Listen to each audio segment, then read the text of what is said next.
Hi, and welcome to Tech Savvy on the Mormon Channel, a production of the Church of Jesus Christ of Latter-day Saints. I'm your host, Elisa Scharton, and today we're talking about all things writing with new technology, and I'm thrilled to be able to welcome Brandon Mull, the author of Fablehaven, and it sold 2 million copies in the United States. He also went to BYU and got a degree in public relations and was in the Divine Comedy Troupe. Is that correct? That's right. And he was the head writer for the Divine Comedy Troupe.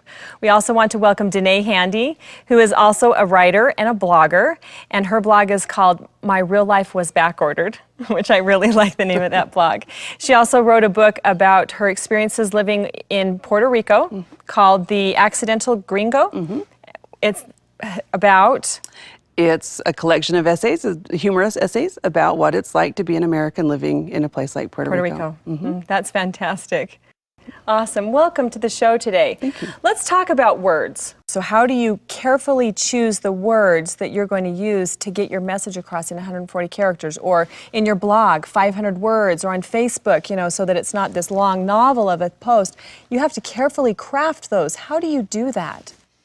A cool thing about Twitter is it forces you to keep it so tight. And that's almost like a rule. Like when I used to write sketch comedy, when you write comedy skits, if you don't keep it really tight, you lose your audience. And so to some degree, Twitter forces you to not be boring. Yeah, you know what shorter, I mean? sharper, stronger. Yeah, make it really, really dense. And so sometimes that's just saying something funny that my kid said and just passing that along. So sometimes the goal of Twitter is just to pass along an amusing anecdote. Like one might be my son. One day, he was 5, and he came up to me and he's like, "If you die, and it's your birthday, you're still dead."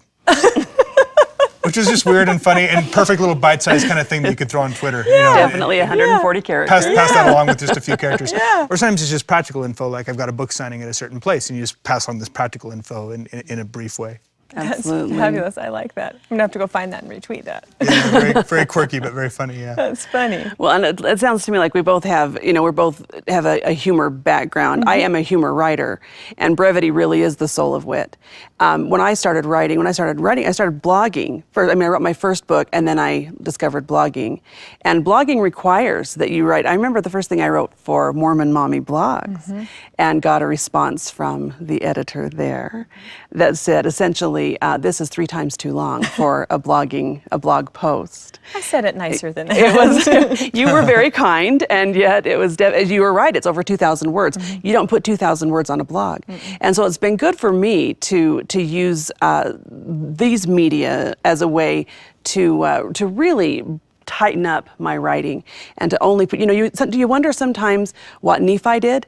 You know, how did he, at least we're not having to chisel it onto gold plates, you know, and yet I think if I did, I would really understand brevity and the tightness of communication and choosing your words very carefully. Yeah. Think long and hard. You would think long and hard before you wrote it down. Chiseled that word out and then go, oh, that wasn't the right word. Well, now it stands. Well, and that actually takes us back to the question of how do you choose your words at all. I'm a real believer that we are stewards over every word that passes our lips, that comes through our computer, that comes into our books, that goes into everything that we say. And I love, you know, when you read the Book of Mormon, when you get that message over and over again that says, I'm only giving you 100th part of the things that are in my heart. And if you want to read about the wars, go to the other plates. This is all about the things that are going to save you. In using social media and in using the internet and using our computers, I'm a public speaker. I'm kind of out working with audiences. I have to be careful of everything that I say, not because I'm censoring myself, but because I own what goes into someone's ears and what goes into someone's eyes and what goes into their heart and into their mind. I have some stewardship, you know, over that.